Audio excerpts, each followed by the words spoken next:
Hello, my friends. Welcome once again to the Sanders home. It's time once again for the Steampunk Poet. I will be reading some steampunk pieces tonight, but because of a special request, I'm going to read a poem that was requested by a dear friend, Betty Roberts. This is by Robert Frost, and the title is Mending Wall. Something there is that doesn't love a wall, that sends the frozen groundswell under it and spills the upper boulders in the sun, and makes gaps even two can pass abreast. The work of hunters is another thing. I have come after them and made repair where they have left not one stone on a stone, but they would have the rabbit out of hiding to please the yelping dogs. The gaps, I mean, no one has seen them made or heard them made, but at spring mending time we find them there. I let my neighbor know beyond the hill, and on a day we meet to walk the line and set the wall between us once again. We keep the wall between us as we go, to each the boulders that have fallen to each, and some are loaves, and some so nearly balls we have to use a spell to make them balance. Stay where you are until our backs are turned. We wear our fingers rough with handling them. Oh, just another kind of outdoor game, one on a side. It comes to little more. There where it is, we do not need the wall. He is all pine, and I am apple orchard. My apple trees will never get across and eat the cones under his pines. I tell him. He only says, good fences make good neighbors. Spring is the mischief in me, and I wonder if I could put a notion in his head. Why do they make good neighbors? Isn't it where there are cows? But here there are no cows. Before I built a wall, I'd ask to know what I was walling in or walling out, and to whom I was like to give offense.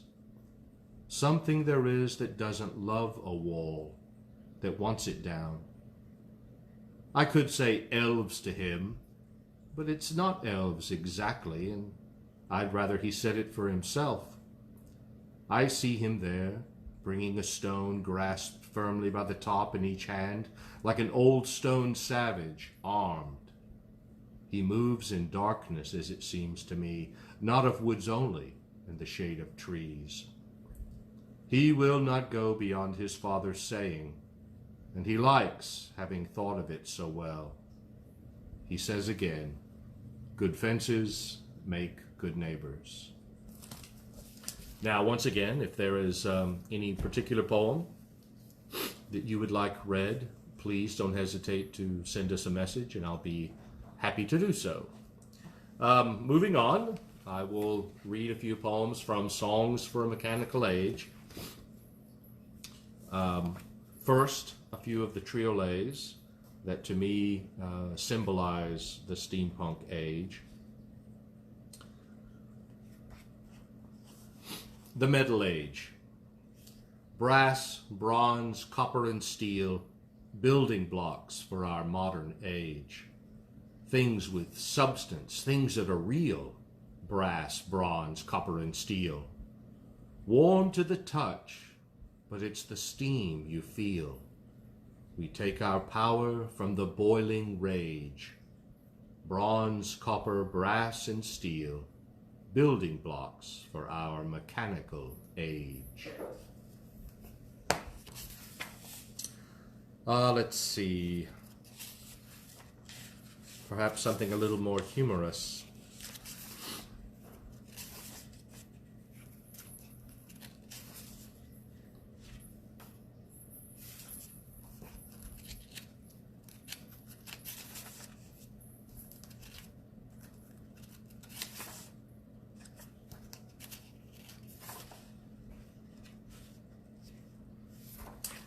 Meandering Serenity. Now, I must admit that when I first wrote this poem, I intended it to be exactly that. The tale of of an adventurer sailing or canoeing down a glittering creek. But as it turns out, I'm not sure that a steam-powered canoe would provide a great deal of serenity. Meandering serenity. Gliding serenely down a meandering creek, my steam-powered canoe and I. The company of nature is what we seek, gliding serenely down a meandering creek. Propelled by paddles made of the finest teak, the mechanical arms make nary a squeak as we pass 'neath the trees and the sky. Gliding serenely down a meandering creek, my steam-powered canoe and I. Here's one. Into the night. Follow me into the night, and I'll take you where you want to go. Pull down your hat and douse that light. Follow me. Into the night, we'll let our souls take flight and learn what others dare not know. Follow me into the night, and I'll take you where you want to go. And then the variation. Follow me into the night, and I'll take you where the dead men go. Screw up your courage, but douse that light. Follow me. Into the night, we'll let our nightmares take flight and learn where the reaper's minions sow. Follow me into the night, and I'll take you where the dead men go. Something somewhat reminiscent. This one is entitled The Clockwork Man. A cold, dark temple to science. A doomed man submits to his fate. With scalpel and gears and copper, the driven doctor begins to create. Crimson splatters on stone walls, oil on a lonesome gear glistens. The specter of steam glides unseen. One can hear laughter if one listens. Slivers of skin fall like snowflakes. The smells are grotesquely obscene. The human mechanic chuckles, never again will I be truly clean. Slipping a flywheel into a slash, bloody hands caress the steel into place. Almost finished, the needle is next, and he looks into the empty thing's face. Without life, the eyes are placid, lips slack as an unstrung bowstring. The form might be asleep or an angel, and not some mechanical man thing. Done! And now for the mechanism, his secret for animus bestowing. Fresh steam enlivens a turbine, and then blood and air begin slowly flowing. Grease and oil, ichor and sweat, gears and muscle, gristle and chain. The Clockwork Man begins to stir, showing signs of life and signs of pain. Rising from the blood-covered table, this new being stands on its own. Strange noises clatter from his chest. Perhaps a gear misaligned against a bone. He towers tall and still like a statue, and to him his creator is drawn, like the very first meeting in Eden, or when the first man painted the first dawn. At last, a spark of recognition, like a fawn he sways where he stands, and then, as if directed by a downbeat, both old man and new raise their hands. But no gestures were ever so diametric, the touch causing the poor doctor to cringe, for he had reached out in loving welcome. But the Clockwork Man, in savage revenge. Ooh.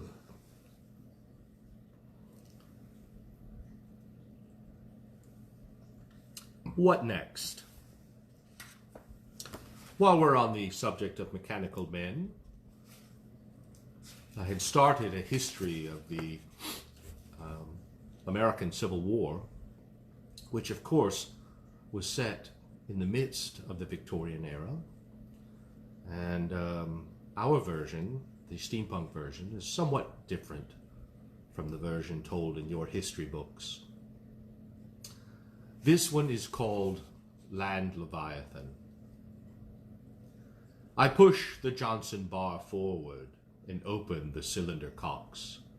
Steam slips through copper pipes, and my Leviathan steps away from the docks. I open the throttle completely and raise the thing's battering arm. My plan is to crush the enemy before they can raise the alarm. I look down from my battle station, fully 10 meters in the air. I can see their cavalry running. I can sense their panic and despair. As I trod on their fixed positions and kick their guns to and fro, an officer stops in his frenzy and shoots his pistol at me from below. Bouncing off 3 inches of armor, his bullets do very little harm. I turn to my puny opponent and lower the great battering arm. I point at him with a huge finger. I know my position is supreme. Through a pipe running down into the digit, I could roast him alive with pure steam. He finally drops his weapon and, turning, runs from the field. With 6 Leviathans in action, the enemy combatants swiftly yield. This battlefield sinks into silence, but will this war we fight ever end? But will this war we fight ever cease? I wonder if my great land Leviathan will ever walk this earth in peace. For now my machine needs tending, so I reopen the cylinder cocks. The steam fills the same copper tubes, and my giant turns back to the docks. Well, that's enough of my poetry for tonight. Let's read something else from the Victorian era. I'm sure you all know who Little Orphan Annie is. My guess is you know who Little Orphan Annie is to you. In 1885, James Whitcomb Riley composed a poem entitled Little Orphan Alley, but as a result of a printer's mistake, it was printed as Little Orphan Annie. So, this is the way it goes. Little Orphan Annie's come to our house to stay, and wash the cups and saucers up, and brush the crumbs away, and shoo the chickens off the porch, and dust the hearth and sweep, and make the fire and bake the bread, and earn her board and keep. And all us other children, when the supper things is done, we set around the kitchen fire, and has the mostest fun, and listening to the witch tales that Annie tells about, and the goblins that get you if you don't watch out. Once there was a little boy wouldn't say his prayers, and when he went to bed at night away upstairs, his mammy heard him holler, and his daddy heard him bawl, and when they turned the kivers down, he wasn't there at all. And they seeked him in the rafter room and cubby hole and press, and seeked him, but all they ever found was this, his pants and roundabout. And the goblins'll get you if you don't watch out. And one time a little girl let all his laugh and grin, and make fun of everyone and all her blood and kin. And once when they was company and old folks was there, she mocked 'em and shocked 'em and said she didn't care. And this as she kicked her heels and turned to run and hide, there was 2 great big black things a-standing by her side, and they snatched her through the ceiling, for she knowed what she's about. And the goblins'll get ya if you don't watch out. And little Orphant Annie says, when the blaze is blue, and the lamp wick sputters, and the wind goes woo, and you hear the crickets quit, and the moon is gray, and the lightning bugs in dew is all squinched away. You better mind your parents and your teachers fond and dear, and cherish them that loves you, and dry the orphan's tear, and help the poor and needy ones that clusters all about. They're the goblins who'll get you if you don't watch out. Well, thank you for stopping in. And unfortunately, I don't have my watch in my pocket. I don't know how much time I have. I wonder if my producer can tell me. Oh, you're done. Well, it appears I'm done. Let's do one more. I will finish up with one of my favorite of my own. It's a poem that I wrote for the steampunk genre. It's called Sonnet 1875, and you may have heard it, but you're going to hear it again. The candle burns down low beside my bed. I wake from dreams unsettling and obscene. The doctor has been here and seen me bled. His vow to render Hypnos more serene. Born to a world of noble peace and light, my age has been transformed with living fires. My mind and will shrink fearful from the height to which this new mankind ever aspires. I am far past the midpoint of my days. I could sleep on, enjoy lethargic rest, lose myself in gray memorial haze.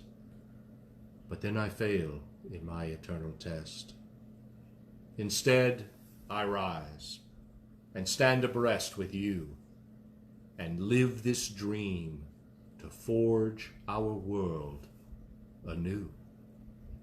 Thank you, my friends. We will see you again tomorrow. Have a wonderful evening. Stay safe. Wear your mask.